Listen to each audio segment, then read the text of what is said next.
The Rights to Ricky Sanchez podcast is presented by DraftKings Sportsbook. Sign up for DraftKings Sportsbook by using promo code RTRS. Brought to you by Kornblau and Kornblau, the official law firm of the process. Big Barker Therapeutic Dog Beds. Get yours at bigbarker.com/Ricky. And Stateside Urban Craft Vodka, the official sponsor of the Corner 3 newsletter. Sign up to win some vodka with the Winners Club at statesidevodka.com. On the show today, the Sixers clinch a playoff spot with their second straight victory over the Atlanta Hawks. Not their second straight victory over the Hawks, but their second straight victory.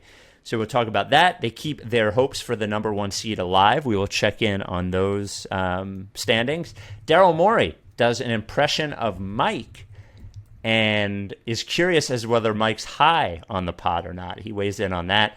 Kyle Lowry rumors pop up again, and a listener writes a poem about Joel Embiid. I mentioned Stateside Vodka, the sponsor of the Alonzo Corner 3 newsletter, which comes out every Thursday. Sign up at rightstorickysanchez.com/newsletter. Stateside Vodka, made in Philly, the best craft vodka there is. It's distilled 7 times. It is kosher.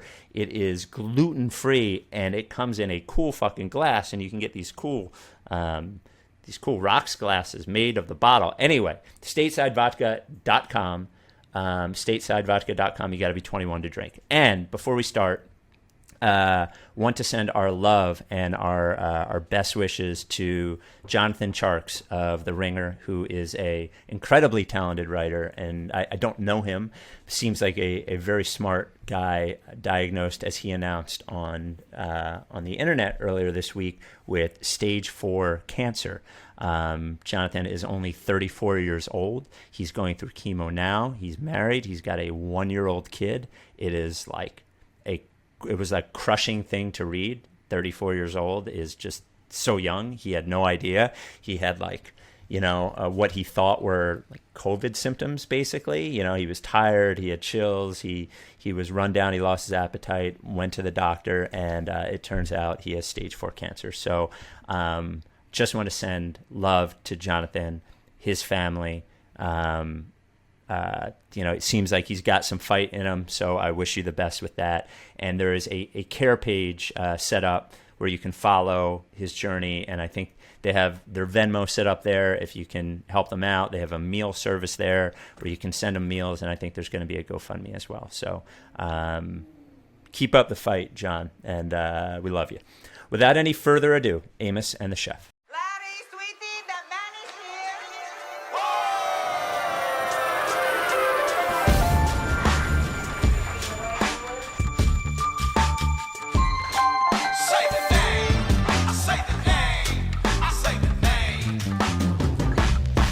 We were right, y'all.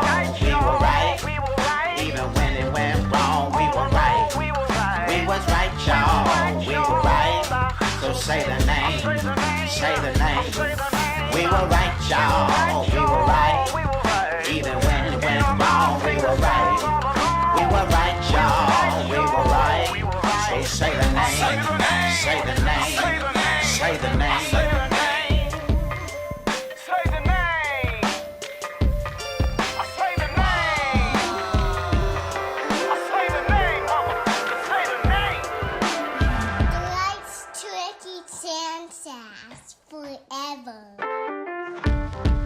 Welcome to the Rights to Ricky Sanchez podcast. I'm Spike Eskin, and with the 12th pick in the NFL draft, the Philadelphia Eagles select Mike Levin.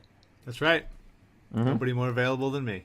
Yep. Did you ever play football? No teams are interested whatsoever. I am available. Not organized, but a ton of tackle football in various yards and fields. In the yard. Yeah, for sure. I did go to, and some people from this trip. Listen, me and some friends in high school, senior year of high school, went to a flag football tournament in Orlando. Okay. To watch or to play? To play. It was a very random thing, and we went with a bunch of friends I grew up with and 2 of their dads, and it was to get to place you in the mindset. They rented a van, and there were 3 songs on repeat the whole time, and it was Grills, Vanelli, In Love with a Stripper, T-Pain, and oh my god, I want to say Miss New Booty. I'm pretty sure. I don't know that Something song. That's the era. Okay. Paul Wall. Yeah. It's it was a lot of it on repeat. Oh, Neo also. So Sick of Love Songs. Yeah, for sure. And so we went there and listened to those songs repeatedly forever, and finally got in there and played with kids I grew up with, and we had all these. Somebody came up with a bunch of plays that we would do, and there was a playbook, and we're like, okay, we're running the plays. And Wait, how many people on your team? How many people are playing? I would guess like eight or nine. Okay. And so the first play, somebody starts blocking, immediate flag, you're not allowed to block. And like the whole playbook was immediately thrown out the window. Thrown out. I was like, well, we have no plays where someone's not blocking, so I think we're going to lose. And we just got smoked so bad. It was really fun. What was the grand? There must have been like a $25,000 grand prize or something. I don't remember. I have no idea. We didn't win it. We certainly didn't win it at all. So, yeah. But I played a lot of those kinds of, and I'm terrible. Oh my god, I'm so bad at reaching for flags. I'm a decent tackler as far as like tackling and no pads and fields go, but terrible at reaching for flags. And I have a big gash on my forehead. I might have done the podcast while this was happening, but years ago I played flag football on the beach and took a very hard elbow from someone as I was reaching to grab their flag. So. Bad at flag football. Probably shouldn't have gone to Orlando to play it. Certainly didn't know the rules. Yeah. I would kill for that playbook. Honestly, I'm sure Keith still has it. I'm sure. Oh my god, has it. Sure. Levy, we've sold some dumb shit, but it's so stupid. A Abby illustrated copy of your playbook would be fucking just amazing. I'm just putting it out there. I know we're gonna get tweets about it. I know we're gonna get emails about it. I want to see the playbook. So before we get into this game, can I just say, and we've talked about this before, but I was thinking about it like midway through the first quarter as Trae Young's not playing, Bogdanovich is not playing, Kevin Huerter's not playing. Like, it's just another fucking game that we watched this year when either the Sixers or the other team didn't have, like, not one important player or two, but multiple.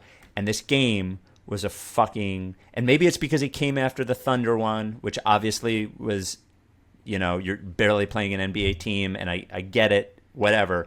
But it's just horrible. It's just like a waste of time. And the players, like even the Hawks that were playing today, I give Clint Capella some credit. He went through stretches where he played good defense on Joe, and but they were playing it like they weren't even trying. I mean, like they're not a good, they're not like a defensive stalwart anyway, but they were barely even trying, and they didn't. And I don't blame them for it, because so many teams in the NBA this year just look at certain games and they go, eh. They just throw their hands up in the air. I don't blame the team for doing it. They're sort of put in this position. But it's just like I love doing the podcast. I love watching basketball. I love watching the Sixers. I sat there watching this game, and I'm like, what am I even watching this for? Like, it was fun to watch the Sixers, like, kill them. But when it's not even a real team and they're not even trying, it just feels like everybody just wasted 2.5 hours. It's fucking stupid. That's I enjoyed it. It's better to win when we're on this side of it and it's rest the starters, get a win. I have no issue. I have no complaints. Every game the rest of the season could be like this. I would be fine with it. If I was watching the highlights, it's just 2.5 hours of my life, man. It's like they could. It's not even a real game. It's not. It just wasn't even a real game. I don't know. Yeah, I mean, there's always been schedule losses in like second half of back-to-back. It's just worse this year because of how compressed everything is. And, I do think some parts of it are better. I think the play-in tournament is helping keep other teams competitive and stuff. But I think the compressed travel and the lack of practices and all that stuff makes it worse. Well, and some teams are like it's not even like they're a second half of the back-to-back and they just don't have it. The teams are actively planning to just say, we'll try and like 3 weeks. We're just trying to get through this right now. It's just, sure. I don't know. Yeah, it fucking sucks, man. It's a weird season. I think a lot of the players feel that way. I think a lot of the, yeah. I mean, the Sixers, I think, are a rare team in that they seem to be playing, or at least coexisting, with a lot of joy. Like they're having a good time on the court, pregame, dancing around, doing goofy stuff. Lauren Rosen is recording all of them on video and making sure everybody gets all the wholesome moments. So it looks like in a very trying season that is, the Celtics lost to the Thunder. Yeah. Bad. Yeah. And things seem to be melting down there, which I'm not upset about. And there's a bunch of teams you could say similar stuff about. And so for the Sixers to be on the rare side of a good vibes squad, it's which cool. is a nice bounce back from last year, is cool. Yeah, honestly, the thing I took most out of this game is not only am I surprised that George Hill dunked, but George Hill dunked twice and dunked like pretty fucking hard. Yeah. It was wild. I talk about fresh legs. That guy's got he had 3 months off, the freshest of legs. He's looked pretty good. Is when you are unavailable for a few months and then come back and have a bunch of juice. Yeah, he's he had a sort of a rusty start, but he has fit in quite well. So, but I was shocked to see the dunks. Great dunks. Thank you, George Hill, for the dunks. Yeah, I mean he's good. He's just like so simple. Like there's such a simplicity to his game, and he's oldest kind of team, or him and Tolliver, and so he's just like knows exactly what he's doing, knows what he's good at on both ends. Even though he's rusty on offense at times, and still figuring it out there, he's just like him helpful on defense and just existing on offense in a way that like the defense has to account for him. Like it's just because he can do everything. He can dribble and shoot and pass. The most simple version of everything. It makes it look really, really like clear what the goal of basketball is. And I would say like he's clearly taken that bench unit, and now the bench is pretty solidified. And Doc called it after the game, saying Shake, George Hill, Korkmaz, Matisse, Dwight is the bench unit, and without Mike Scott in there, who has had stretches and is an enjoyable human person, George Hill is just better and makes it so much more dynamic. Then it's not just like Shake doing everything with the bench unit and like the occasional like Korkmaz experience with the ball in his hands. It makes it way easier to be like, okay, the delineation of responsibilities is really way easier. And I would talking about the bench unit, Maxey played a good amount tonight, both because of the blowout, but also because Shake was in foul trouble. And I definitely really like the idea of for my like, we'll talk about the playoff rotation when it comes, but the bench is good, and there are helpful players on that bench, and it's coalesced really nicely since the All-Star break. They've been one of the best benches in the league. And when they go, first of all, I like Matisse as a 4 way more. I think it's positioning I've never really cared about, but the idea of like having another shooter ball handler that allows him to try to just not be as dependent upon is really huge. But as far as Maxey goes, like when they go small, when it's a lineup that they can ride out a non-Dwight backup center minutes, I would love Maxey to get in there in the playoffs. I mean, he's just good now. His improvement over the course of the season has been really special. Like to the point that I've never seen a rookie grow this much over the course of the season. He's stronger. His handle is better. He's eliminated some of his floaters, even though I love the floater and I think it's such a beautiful shot and a fun shot. But he's gotten to the rim way more, and he started to be like pretty automatic getting to the rim. We were talking about earlier in the season, he doesn't really have that separation as much, but he's still finishing through like weird contact and close contact. But now he's getting that separation, I think, a lot more. His jumper looks great. I feel like he's still shooting like under 30% from 3, but I feel like half of his missed threes are rim outs. That is a totally unscientific assessment of things, but I really strongly feel like so many of Tyrese's misses from 3 are just sort of like weird rim outs. And he had a nice attacking closeout in the corner for a two-handed dunk. which is always nice to see. Also, I just think he just really adds a level of juice to this team. That now that Ben is back, they're playing faster and getting easy buckets. But Tyrese is one of the guys that can also make that happen if Ben is in foul trouble, they're struggling, or they just need a little shot of adrenaline. Yeah, I could see him here and there getting run. I'm not. I think his makeup makes him a little bit of a challenge because he can't really play off guard. Like his size makes it a little bit of a challenge, and it's not like Hill is big. But I think, I wouldn't be terrified about putting him in the playoffs. And 2 months ago, I would have said I was terrified about, putting him in for 8 minutes, in a game. But I think he could play, and I wouldn't be scared. Yeah, I think he's the next guy down from if Korkmaz is ineffective or Shake is ineffective, or for whatever reason Matisse is getting played off the floor or something, or there's an injury. I feel like Maxey is a guy that comes in, changes the pace, and can just give them a shot of like scoring and like fun, which is when you're in a playoff series that gets physical. Like if they played the Knicks or something and the games were just getting so physical in this half court, like brutalized basketball, and you just need a little bit. They're going to need somebody like that. Yeah, exactly. Yeah. They'll need somebody to get them a basket, because as good as George Hill is, he's still not that guy, really. Yeah, could sure. occasionally. I mean, he never was. He's a very good spot-up shooter. He can attack closeout. He knows where to be. He's finding guys.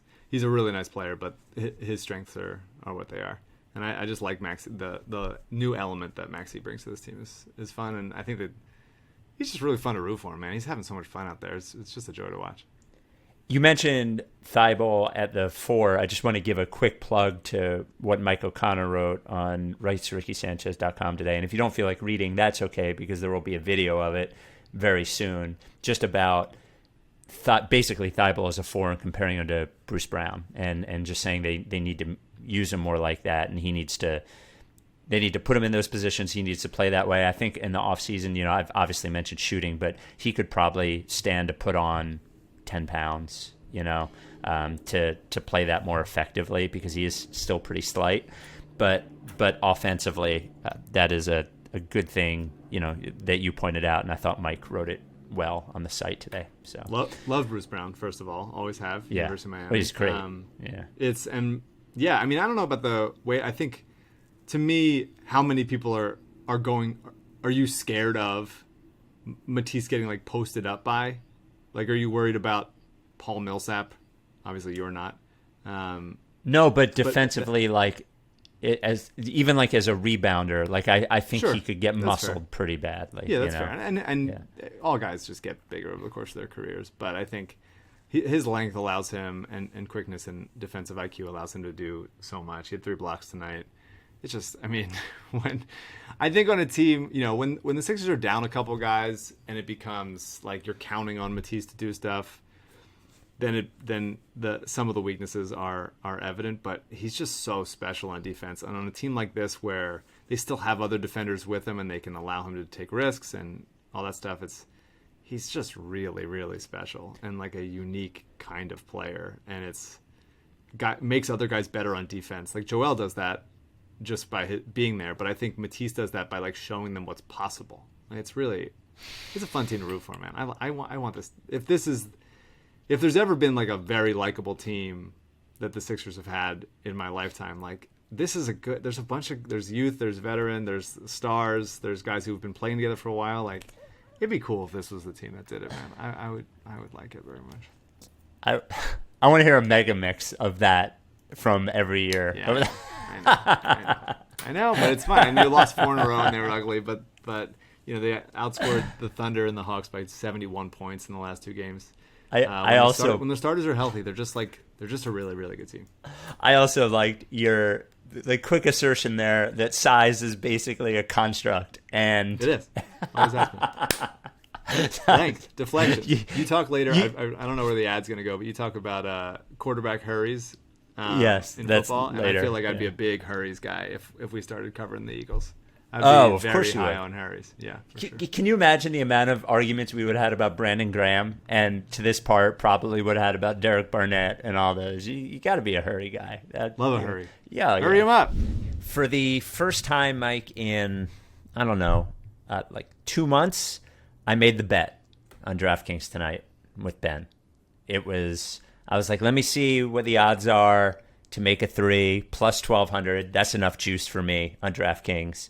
I was let down. It felt like the kind of game where they would get up so much, he would say, fuck it, and do it.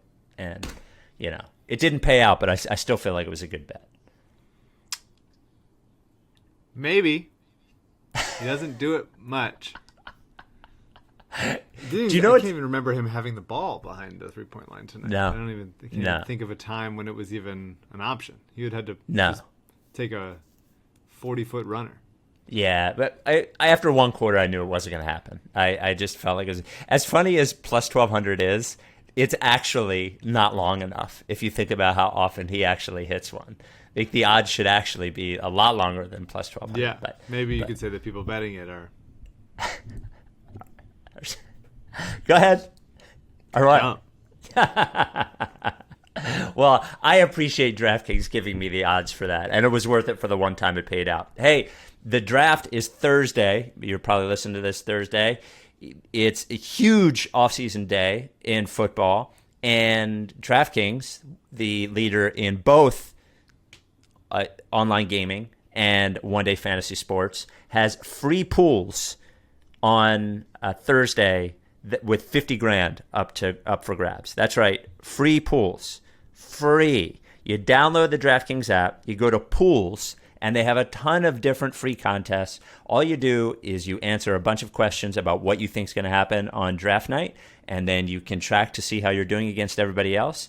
And then, where's this guy going to be picked? Do you think this team will make a trade? All sorts of questions. And then they have 50 grand to give out for these free pools. Doesn't cost anything. You don't have to lose $10 like I did on Ben Simmons tonight. It's a free pool with tons of money. DraftKings, look, they're just trying to hook you up. They're just trying to make the draft a little more fun for you, so you're not disappointed when your team eventually takes a defensive lineman that averages like 3.5 sacks a game, but for some reason everybody says is really good because they have a lot of hurries. The draft will be fun for you. Download the DraftKings app now. Use promo code RTRS to enter the free draft pool with $50,000 in prizes up for grabs. That's promo code RTRS to get a free shot at $50,000 in total prizes, only at DraftKings. Eligibility restrictions apply. See DraftKings.com for details. It's the same. Counts. Yeah. Mike's next shirt is "You can't teach size because it doesn't exist." It doesn't. Length does, but size doesn't. Did you have anything else from this game? I had a lot else. Of course, Spike, as always. I have to acknowledge such a weird. Just while we're on Matisse, that the weird lefty finish on a shake lob that then got Chris Dunn mad. Like, just there's special plays that he makes and that the team makes regularly when they have athletes like they do. And it's been a while since they had like this many good athletes that can do like special stuff. Well, they actually it hasn't. It's been it's a very early process when you start thinking about like KJ McDaniels and Jeremy Grant and all those. It's just that nobody was skilled enough to do anything. But for sure. I have to call out Korkmaz, who is playing with the most confidence that anyone's ever had. He hasn't missed a 3 in weeks. He's been great. He's been just great, and it feels like the arc on his 3 is getting lower and lower. Yeah, it's just a line drive, and it's always from the same spot, and it's just curling in. It just curls in. It hugs the rim into the net, such a satisfying way. He was 4 of 6 from deep tonight. He just really end of shot clock situations. He's comfortable. He's moving well, passing the ball well. Having George Hill in there, I think helps him out so he can. It simplifies the game for him. Although I think he has creation abilities in him as well on like a tertiary side. Should probably talk about their best players, maybe. But by the way, Korkmaz in April shot, because this will be their last April game, shot before tonight's game was shooting 44% from 3, so that will go up. 50, yeah. He's been awesome. It's been nice when you make shots. It makes it a lot easier. Speaking of that, Seth 20 points in 26 minutes, 8 of 12 from the field. One more thing. His usage in March and April, 22% and 21.7. That is a confident Korkmaz. Yeah, for sure. Last time we had the podcast, I talked about wanting Seth Curry more to do more, and he did in this game. Nobody obviously played more than like 25 minutes, but 20 points of 8 of 12 shooting. He just like get him shooting off the dribble, creating for others. He's got like, he's obviously not his brother, but like there's like a sauciness to his game that really commands the defense's respect. And he can get to the rim, and he's got that little touch on that floater off the glass. He finds Embiid nicely. He's just good. I really like Seth Curry, and the games that he disappears really hurt them. And I feel like, you know, early on in the game, it's always the like get Ben involved first couple plays, when it's like get Ben going to the rim type of thing. And I feel like they need to do that just as much with Seth, because when his presence is felt, like it makes everybody else's job so much easier. If you're like focusing on Seth Curry, and all of a sudden it's like, well, there's still Joel Embiid, Ben Simmons, and Tobias Harris on the court, and Danny Green hasn't missed a corner three in 6 months. So like it just makes it, once Seth is like very visible, I feel like they're pretty impossible to guard. Your thoughts? Yeah, well, the reason he disappears is because he's slow, and like there are just certain matchups where he can't do it. Games like this, and this isn't an insult to him, but games like this where the other team is so overmatched, he thrives in, right? Because when the other team is scurrying and they're not there on him. Did you see the moment when they were going on that run earlier in the game when he was like basically telling the Hawks to call a timeout? They were going on a run, and he sort of gave like the timeout sign. I think he's great. I worry about him in the playoffs. Like I worry about him with playoff defense. Yeah, on him. But, well, that's the thing. Yeah. I think so. With JJ, it's very much just like he's so fast off the ball, and he's so good at finding his spots that you're not worried about him getting that. Seth is not that fast, but he's way better with the ball in his hands. And so if he's then able to get out from, you know, just picking random wing guys, whether it's Marcus Smart or, I don't know, Reggie Bullock or whoever you want to be like chasing him around and overwhelming him with like size and strength, I would just give him the ball at the top, just get him the ball, and stuff happens, because all of a sudden it's like that's one of the best shooters of all time that has the ball in his hands. And I think the defense just collapses on that. And I would like to, because I think you're right. I think sometimes he can't get open off ball, and I think it's like, okay, well, let's play 4-on-4 basically. But I would like him to on those occasions get him the ball with the ball in his hands more and do it more, because I think he's good at it. I think he's effective. Well, they need him. Like that. Yes. They need him to be effective to win games. Like their defense is great, and their defense will continue to be great in the playoffs. They're just going to need to score points, and it sounds stupid, and they're going to need him to do it. They don't have enough otherwise. So he'll be important. You know, I hope he is successful in the playoffs. Yeah. And I want to say, I mean, Ben only played 16 minutes, which is wild because he was in foul trouble and they won by 1,000. But it's just the past two games, just so evident how much you miss Ben Simmons when he's not there. When he's there, I get wanting more out of him. I get wanting him to do more things, whether it's shoot or be more aggressive or get to the line, all that stuff. Absolutely. But when he's not there, it becomes like very evident the stuff that he does, whether they don't show up in the box score or whatever. There's just a level of physicality and speed to the team when he's out there. And I feel like Ben and Tobias both found each other a bunch of times tonight, especially early on in the runs. There was a couple like back-to-back, like a lob and a no-look underneath. There's passing, which I always love. It feels like there's some synergy happening between them, which I love. Little hive mind. Well, I don't know if you heard, but Ben Simmons sees things that other people just don't see on the court. Right. Which he will tell you with his height. That is a construct. Yeah. Yes. He also found Tobias in a half court set, which a lot of times I've been calling for more of. Tobias with a nice back cut down the middle of the lane. Mm-hmm. Caught him napping and got that. And then was that the look off to the corner that he? No, that was a separate play. This was in a half court. That was in transition. This was the half court, like Tobias at the top of the key, and a guy was overplaying him, on the kind of top blocking him, and then he cut back door. But my favorite possession was he just puts so much pressure on the defense, and like I get frustrated because I want Ben to be a better finisher, and sometimes he is and sometimes he's not. But just him being there, I think it's bad coaching on the other end, and maybe this won't be the case in in the playoffs, but we see it time and again in the regular season where the defense just collapses on Ben when he's coming down the lane in transition all the time. Like, he drew 3 guys, and Danny just floats to the corner, and it was just a very easy pass for a Danny corner 3. And then next possession on the other end, stole it, does the same thing, and kicks it to Seth on the wing for a 3. And it's just like there's a level of comfort and ease that those shooters have when Ben is just like, hey, let me go tackle. Like, basically it's like I'm football guy right now, but it's basically like an offensive lineman on like a screen pass. Just like, I'm just going to tackle 3 guys at once and then let you do your thing. And it's just a really nice, it's good basketball, and it makes it way easier. And it doesn't look like, oh wow, he's doing so much, but it really helps the team hum. Hashtag football Mike. Football Mike. Football Mike. I love it. Got an email from you.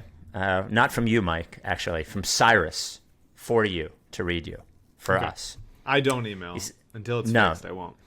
Yes, until email is solved. Hey, Spike and Mike. I've been listening since the day after the 2013 NBA draft, but can't remember how to submit to get my dog on the process pup list, so that says something about my listening comprehension. I was very skeptical about how good the Big Barker bed could actually be, especially given the price tag. I adopted Toby last summer, named for several reasons, including a tribute to our favorite Tobias, and he had always used the dog bed I got from a pet store. It was his second favorite spot to lie on while I worked in the other room, the first being the couch. I don't particularly mind him on the couch, but after thoroughly combing and vacuuming the couch in advance of some visitors, I wondered if his bed wasn't comfortable enough.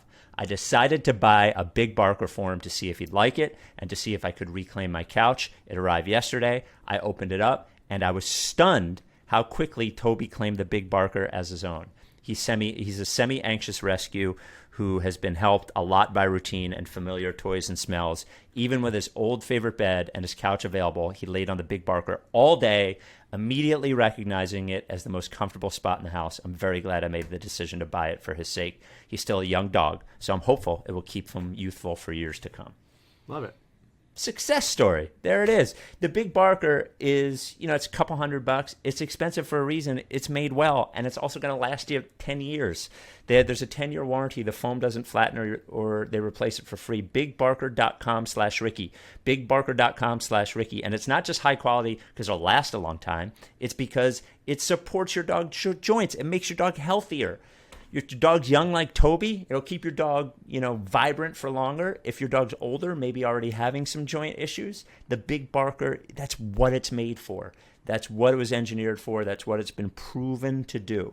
BigBarker.com/Ricky. Be like Toby and get yourself a Big Barker. A 1-year at-home warranty. If you don't like it, send it back. They'll give you a full refund, and they'll even pay for the shipping. Handmade in the USA. Big Barker dog beds. Thank you, Cyrus, for the email. The Sixers are now 1 game behind the Nets. They are 2 games or 2.5 ahead of the Bucks, I think. Yeah, they do have the tiebreaker against the Nets. So if they finish tied, then the Sixers would get the 1 seed. They have the tiebreaker against the Nets. The Nets have the tiebreaker against the Sixers. Those are opposite things. Right. They have the Sixers have the tiebreaker against the Nets. The Bucks have the tiebreaker against the Sixers. Is what I was meaning to say. So. But the Nets with a tough schedule down the stretch, but seem to be, hitting a bit of a groove with Durant healthy and playing well, and Kyrie in there. I don't know if you watched that Nets-Suns game, but it was kind of terrifying actually how the Nets looked in that game. I know the Suns were, I think the Suns are next to last game on a road trip, but they looked pretty terrifying. So.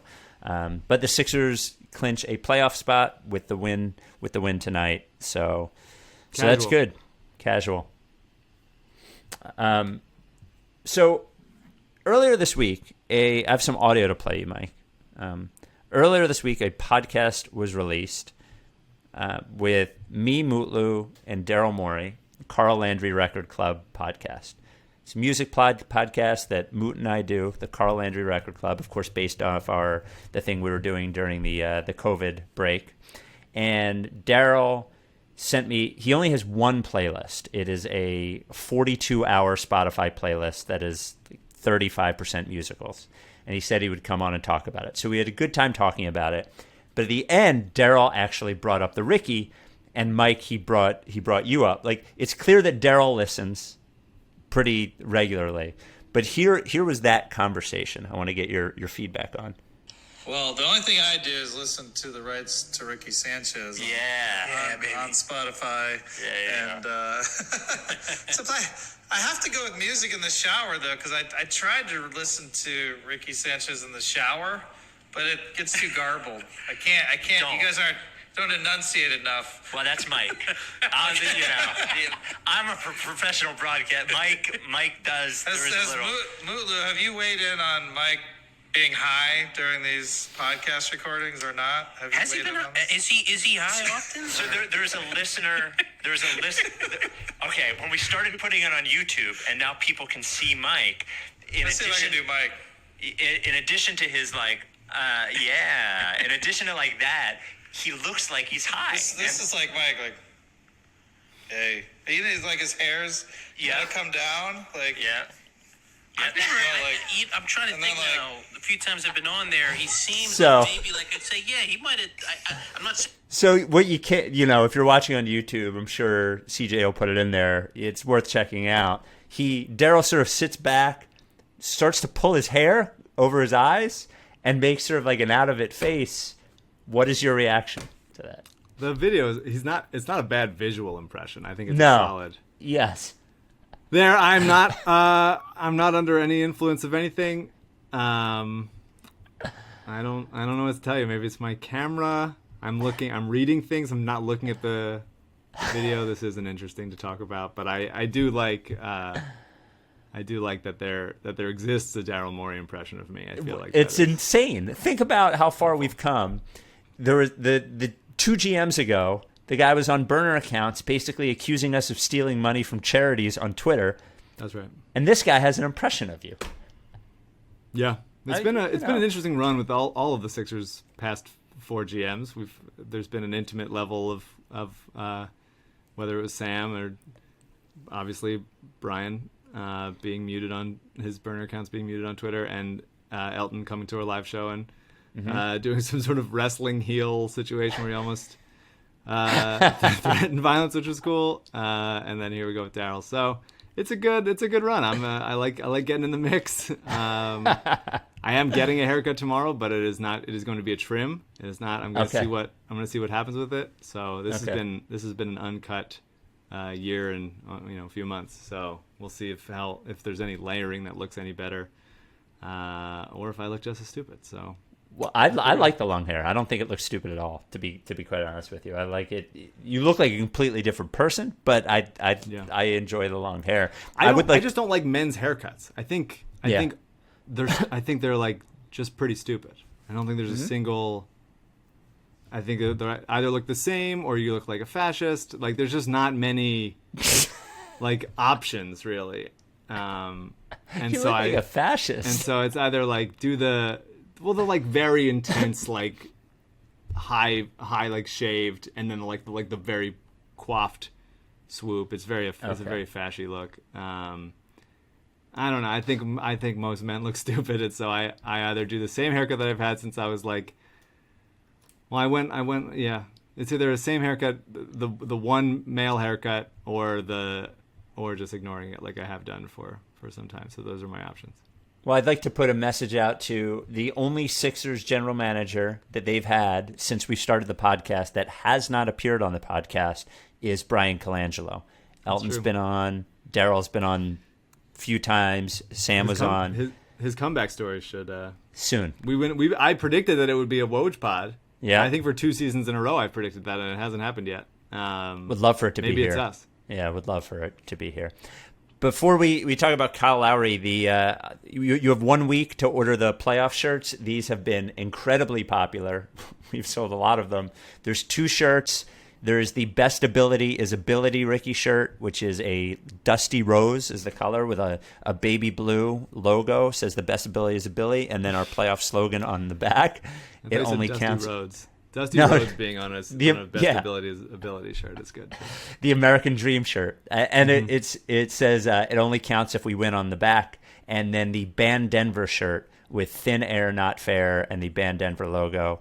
They are $21.99 each, but if you get them both, it's $39.99. If you order by May 6th, you will get them by the playoffs. So they're available now. Get them. You have a week left. Sam Amick wrote a thing. Was it Amick and somebody else that wrote the thing in The Athletic about maybe it's Hollinger. They're writing about the top 10 available free agents. They wrote about number 5 through 10 or number 6 through 10 today. Kyle Lowry was mentioned in there. And the takeaway from a Sixers perspective in there is that they're expected to still pursue Kyle Lowry in the offseason in a sign and trade type scenario, that the Sixers are major players in that. I usually have a pretty good sense of why something like that is in there, who is putting it in there or whether it's just fact. I couldn't glean that from the article, but I think he would be good. I again wouldn't overpay for him, and I think I'd rather they aim just a little younger than a 35-year-old Kyle Lowry. It just feels like a time bomb to me. Yeah, maybe. I mean, he's just very good.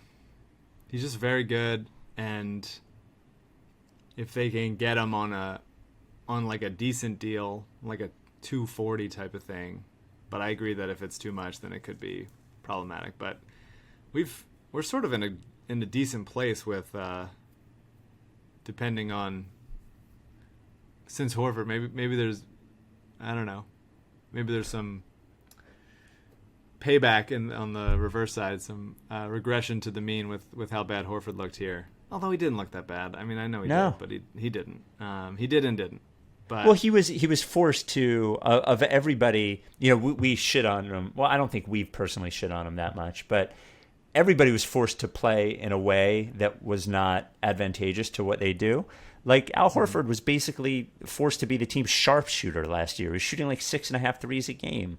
That's not Al Horford's game. It's not what he does. So you don't want that. But yeah, I mean, Lowry's good, and he's from here, and we'll see. I think my level of wanting Kyle Lowry and being willing to roll the dice on Lowry will be evident in the playoffs. If it becomes hey, Seth is overmatched, Ben, they play off him too much and he can't make him pay for it. Tobias, when they play him as tight, like there's some regression in Tobias's game, whatever it is. Mm-hmm. And then like Shake's not ready, Maxey's not ready, whatever it is. George Hill doesn't have enough like juice, whatever it ends up being. Then it might be like, you know what, they do need that, and how else could they get it by from a sign and trade for that kind of player? That I think would be would make me be like, okay, let's go for it. But yeah, I mean, there's concerns, but he's also just really good, and he's not. It's not like he's the most athletic player. He feels like he knows how to take care of his body and play at his speed where he's still effective. He's just, his on off numbers are just always very, very good. And yeah, I mean, it'd be cool to have him. He's Kyle Lowry. They compared him just in age and position and how well Chris Paul has aged. It's just the difference is that Chris Paul is just so much better. So if Chris Paul falls off, he's just falling off to a higher level than Kyle Lowry is. But I do agree. It's almost impossible to have this conversation now, because if they, like, he is a put it over the top if it turns out during the playoffs they're as close as we hope they are. Then he can be there. If they lose in the second round or they flame out in the playoffs, then I don't know that it's a Kyle Lowry that you're going after. You might be thinking about something bigger if that. Yeah, and that's, to that point, I think that's both how good he looks and how seamlessly he fits in. Sixers Adam wrote about it for the website with his 3 normal things after tonight's game. Of how seamlessly it fits in is the second year of George Hill's contract is huge, because it's only $1 million. Both he's good, and if things work out, you can just hold on to him, and that's another year of a very active contributor at a good cost. Plus, it's a contract that you can trade if you need to go find another guy that can do more of primary ball handling. And so that's huge. And that's why, 3 second-round picks for George Hill is like, that's a lot. But for 2 years of George Hill, I think it's worth it. And for how seamless it fits in, I think it was a fair and good trade to make.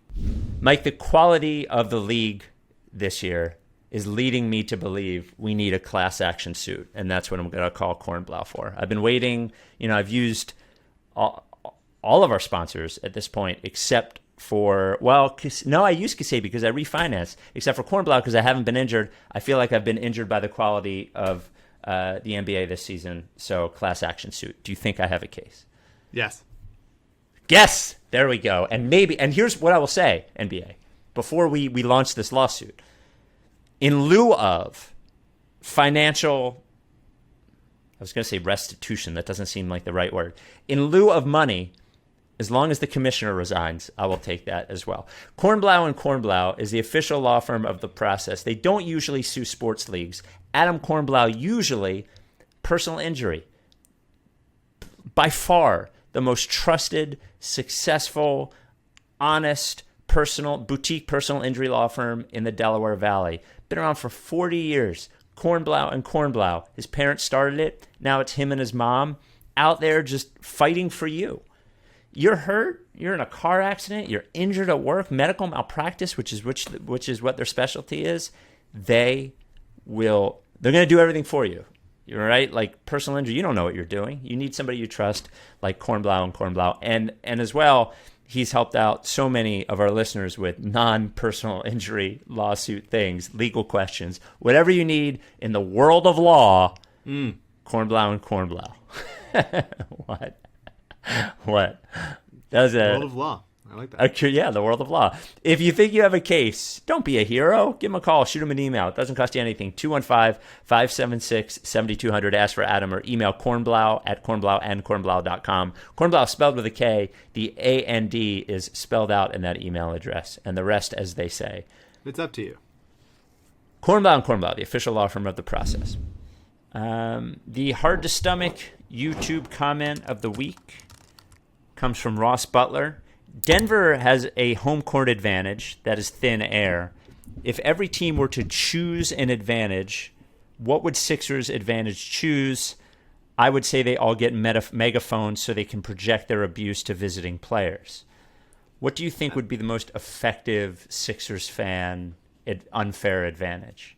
Megaphones would make it a really tough viewing experience for us, regular fans. It would be bad. I think the volume is enough. I'm trying to think of what other examples would be. Maybe if there's some sort of like sludge in the floor to make it you can't go as fast, which would allow Joel to do even more. You can't he's just too big, and you just can't. The doubles come slower, that kind of thing, so he can operate in his space a little bit more. I don't know. Maybe I was going to make a cheesesteak joke, but I couldn't think of the right one to make. And I'm trying to think of something that is particularly Philly. Maybe just the Philly accent is projected so loud. I mean, it goes back to megaphones. It's confusing. I think the level of confusion it'd be throwing like sort of like a haze over the other team. Right. Where they're just like, what are they saying? I don't. Hoogie? So that'd be tough. The Lorenzo Brown mailbag. Writes Ricky Sanchez at gmail.com. Send a basketball and a non-basketball question. Want to say, and I'm going to post it on the Instagram, thank you to Arsenio, who sent a picture of his, I think, 1.5 or 2-year-old daughter dancing to our intro music, which she apparently loves. So he sent me the video. We'll post that on the Instagram. This comes from Rashid. I thought this was a very good question that I believe I know your answer to. Does Sixers ownership and executives, excluding our favorite author, deserve credit for trying Sam Hinkie's wild process in the first place? Do they deserve the blame for caving into Adam Silver's Colangelo coup? Lastly, do they also deserve credit for being aggressive in getting Doc Rivers and sliding in Daryl Morey as soon as he broke up with Tillman Fertitta. It seems like a mixed bag. Basically, do you give them credit for the good things that they have done? Yeah, I mean, I think we initially did. Mm-hmm. I think they seem to be predisposed to taking a big, almost panicked swing. And going after Hinkie was a pretty big swing. Allowing him to execute his vision for a little bit was a big swing. Getting bullied into hiring a Colangelo was like the panic part of it, and then from there it's hard to know. Elton orchestrated the trades, but the owners have to sign off on it, so it's like all the action that happened there, and et cetera, et cetera. So and then going after like big game hunting, going after Daryl and Doc, I think is a indication that they want to be noisy and splashy and stuff and all those bullshit business terms. And I think there's a level of like the next big thing with them, and sometimes it's benefited us and sometimes it obviously has not. Yet a lot of the criticisms toward them publicly within our world are them as something other than basketball owners. Sure. This guy's a shitty guy for doing this, businessman that, and all, different levels of valid. As owners, this is not a normal business, and it's not like running another business. And there is a learning curve to doing that, like it's not easy. And I think on the whole, compared to other owners, they have been A, willing to spend money, yes. B, willing to take risks. Sometimes too much. Yes, I would agree. And if you can put away the charging people to be on a waiting list for season tickets that actually aren't sold out, like if you can take that stuff and put it away, as far as basketball operations go, 2 of their 3 hires were, I guess you consider Elton a hire. So they've had 4 general manager hires, and it's been Sam Hinkie, Elton Brand, Brian Colangelo, Daryl Morey.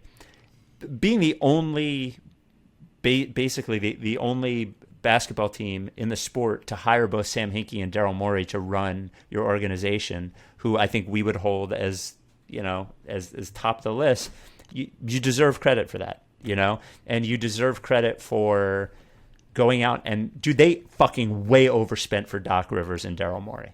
They didn't care. That was, they may operate to make money. That's what they do, but they didn't care. They were like, is that the right thing? So go and do it. So I don't think like Josh Harris really knows what he's doing in terms of running a basketball team, but he hasn't been doing it for that long, and they're obviously better at it now than they were. So I think they do deserve credit, Some, yeah. And it's fun to hold them hostage with our feelings. I think that's good. Absolutely. I'm watching. I've talked about this before. But I finished Real Housewives of New York.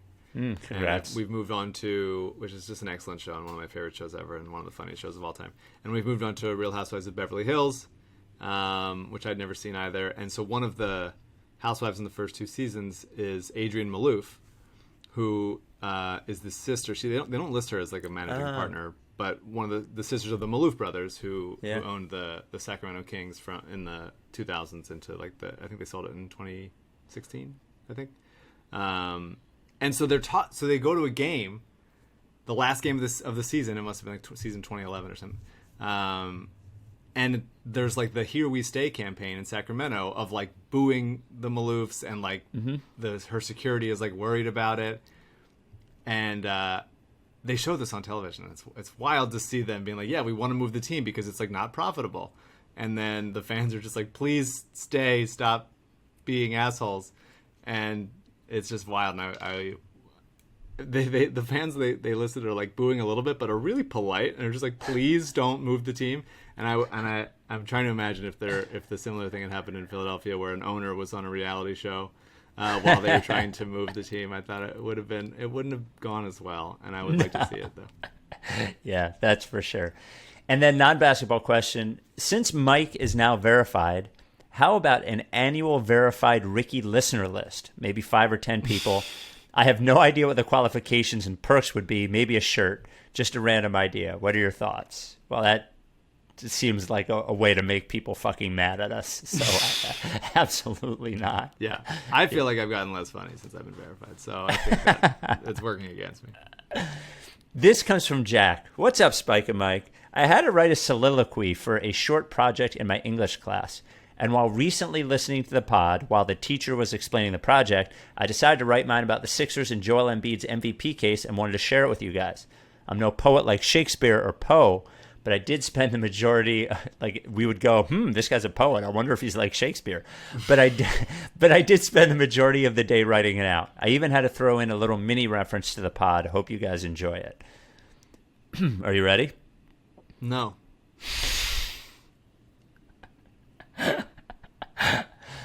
To win the MVP award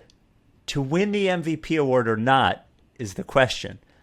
For Joel Embiid to win the MVP trophy, he would live in Boston, Miami, and Denver Heads fans, forever rent-free. Centers aren't supposed to average 30 points per game. His unique personality on Twitter gives him glory and fame. New dominating performances every time they play. How can he just be a 95 overall in 2K? He put up a mere 50 points against the Bulls. Other centers can only watch, pray, and drool. How could one say that Jokic is better? The only thing he can do is be a better playmaker. Embiid has Defensive Player of the Year talent. His mid-range shot looks just so excellent. The best ability should be and is ability. Come playoff time, the Sixers will be in complete tranquility. If you even compare Embiid to Jokic, get out the door.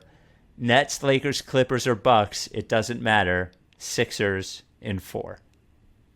God bless. Love the effort. It was good effort. He says, not a basketball question. Is there any player you'd like to see the Eagles draft? Or if the draft already happened, how disappointed are you?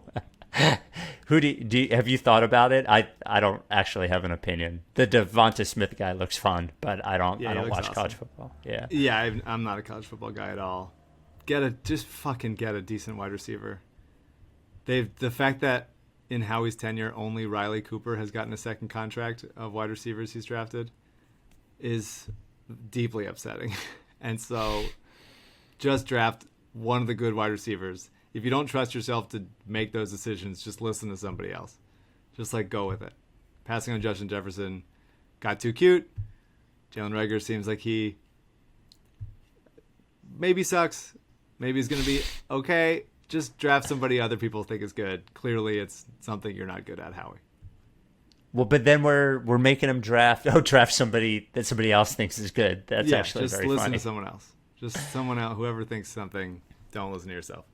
From Barry, hey guys, my buddy and I were talking about Maxey's place on the team next year. Both of us think he might not crack the rotation. And I wondered, who ends up being, he says biggest, but I think he means best. Who ends up being the best Sixer from the 2020 draft class? I don't mean after next year. I mean after all is said and done. I think Maxey, I think there's a chance that they trade him if it ends up being like a package, a couple things together to get, another, more ball dominant perimeter creator. Options there being B-Ball Paul, Isaiah Joe, Tyrese Maxey. Just laying them out. I mean, I think all those guys are NBA players. I think they were very solid picks and the right picks at the time and good picks now. I obviously also like Rajon Tucker and Mason Jones. But I think Maxey's just like a basketball player. I think he's going to be in the rotation. I think Korkmaz will be gone. We'll see. It's hard to imagine. Daryl came in here and kind of in a pandemic season was kind of just like, let's make the most minimally invasive fixes. Mm-hmm. Curry and Green, completely minimally exactly. invasive. Let's just put these guys in and it'll be fine. But there's a decent chance that Daryl has stronger opinions about the guys he inherited than we would guess or assume based on the fact that they're still there. And so maybe he isn't as high on some of the guys he inherited, like whether it's like Shake or Matisse or Tobias or even Ben or something. So if it becomes we're trying to move these guys, then maybe it happens. But I think over the course of a long career, context is obviously hugely important. I think all three of these guys are going to be NBA players for a while. I think Maxey is going to be a starter level NBA player, and I don't think I could say that about Isaiah Joe or B-Ball Paul. I'm going ceiling. I'm going B-Ball Paul. I love it. Yeah. Oh, he had a great game against OKC. That jumper. Oh, he was incredible. So bad though. It is. It comes out of a different angle every time. I've never seen anything like it. But he's a special player. By the way, it really shows the difference between G League and, as if you didn't know the difference between G League and NBA, but the jumper looks so broke, and he can shoot him and hit him in the G League. Like that. That's the big difference. And non-basketball. That reverse dunk was deeply sick though. It was deeply sick. Yeah. It was like a putback reverse dunk. You don't see that very often. Well, I mean, you're basically playing a G League team, you know? That's fine. Yeah. Non-basketball question. What deodorant do you guys use? I feel like every time I go to the store, I stare at the options like I'm fucking it up, and I end up picking something different each time, and I never end up being happy, or I get a rash. Wow. Product placement.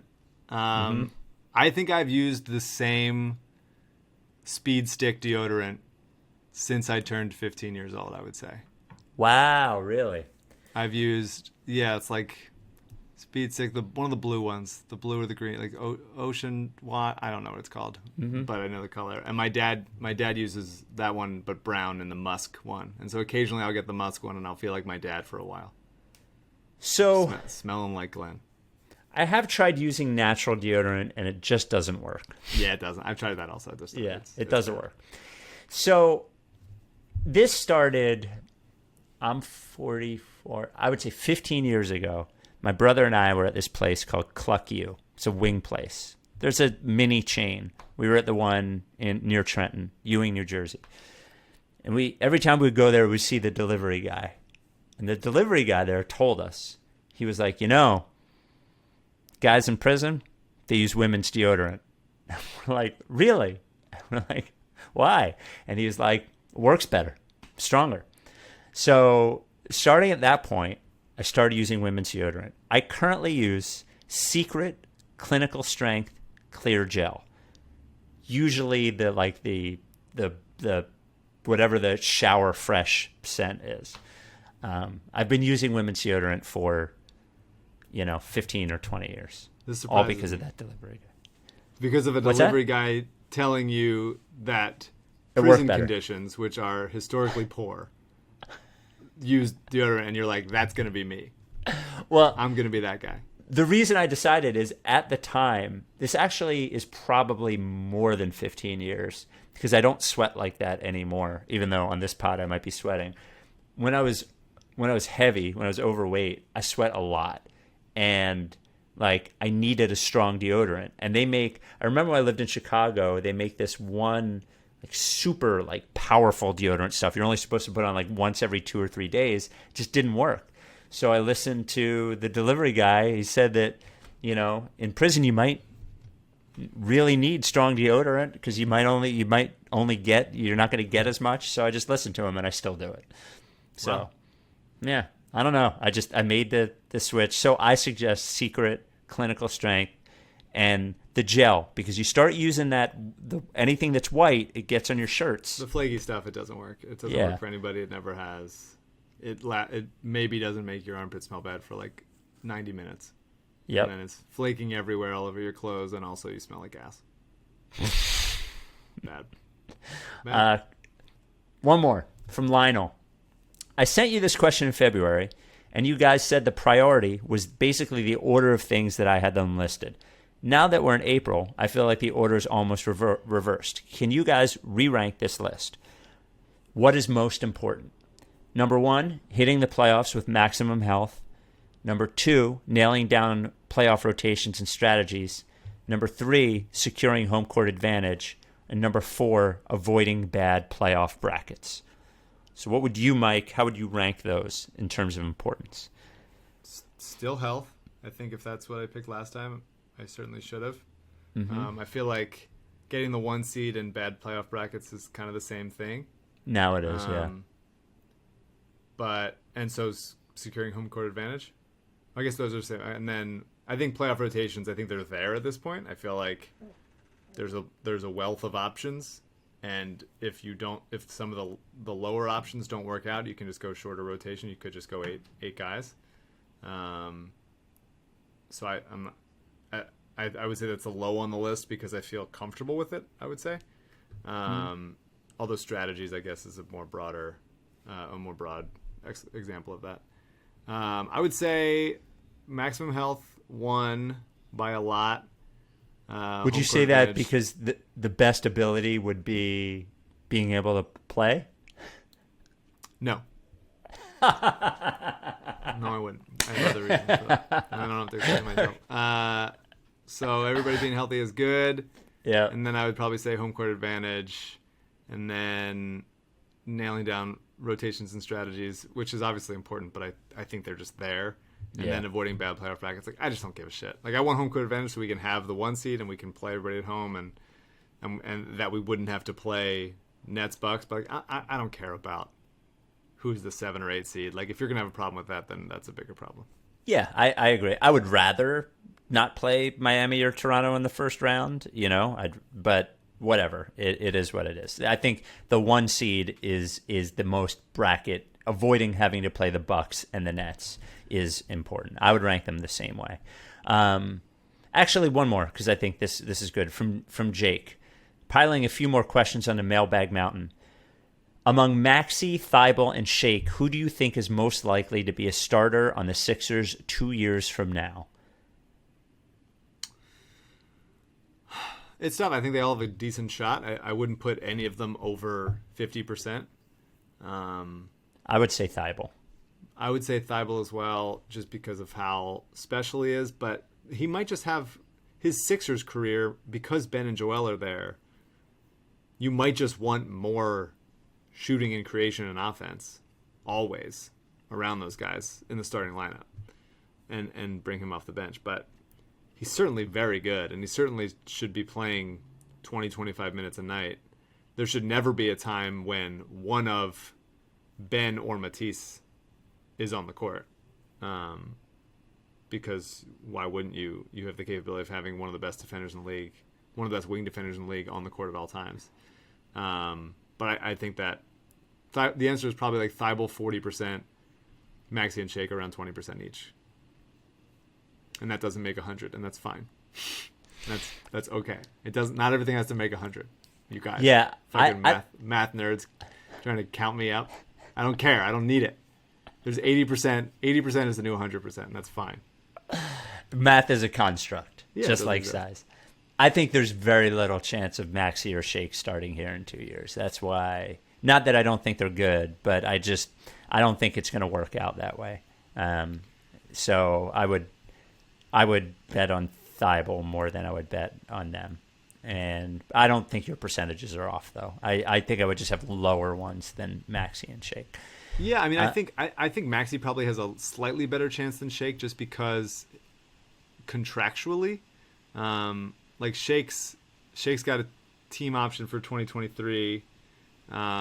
Maxey has, and for the year another team option qualifying offer for the after that, and then so if they year after that, and they pick up Shake's option for what's essentially just under $2 million for 2 seasons from now, I feel like they will either have traded him by that point because they don't think they'll be able to afford him, or don't think he's going to be worth the contract he's going to get, or they're going to be working out a new contract with him prior to that $2 million kicks in, so that he can maybe they decline the option and say, hey, we want to keep you here, but like we'll give you more money in the short term, some negotiation tactic if they want it to work out.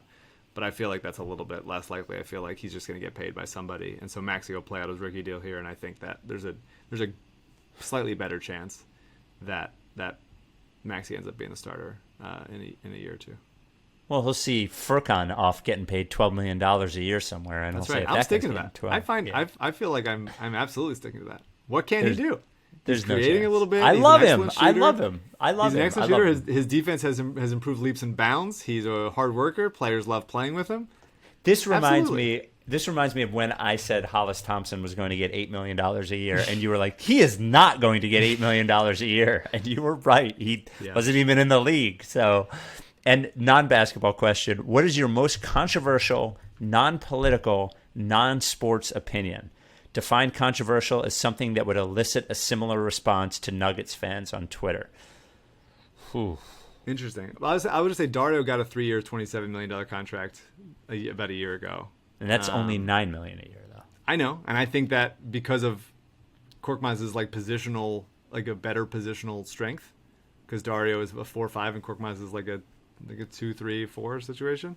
I think it's likely that he could get up there. Anyway, I was thinking about this today. Actually, controversial opinions. I don't give a single fuck about astronauts.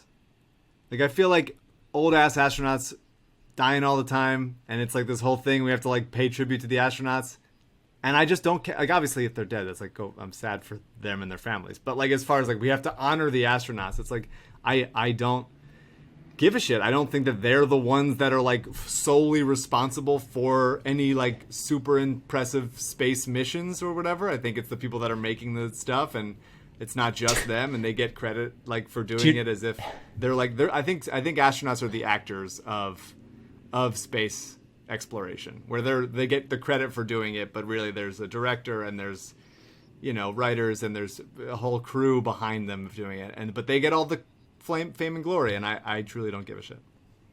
You can tell that's a good one because it's making me mad. So it's obviously what he asked for. Yeah.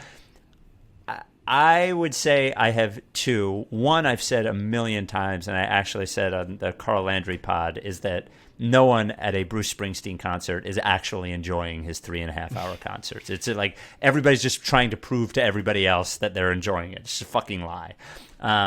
The other thing, and I realized this after, and I don't mean to sound crass, the loss of any life is a big deal, obviously. Unless they're an astronaut. Right. When Bill Buckner died, and I think he was maybe late 60s, everybody's like, oh, so young. And I was just like, well, I don't know. Once you hit like 67, you want to live past that, obviously. And obviously it's terrible that anyone pass away, but it becomes a reasonable age to die. Your issue with your take is that it's people should be more judicious with how they say, oh, so young when someone dies. Yeah. Oh, I can't believe it. What's the line? 67. So if someone's 65, they can say, oh, so young? I feel like you need to go further. I think you need to go further. I think you need to go like 57.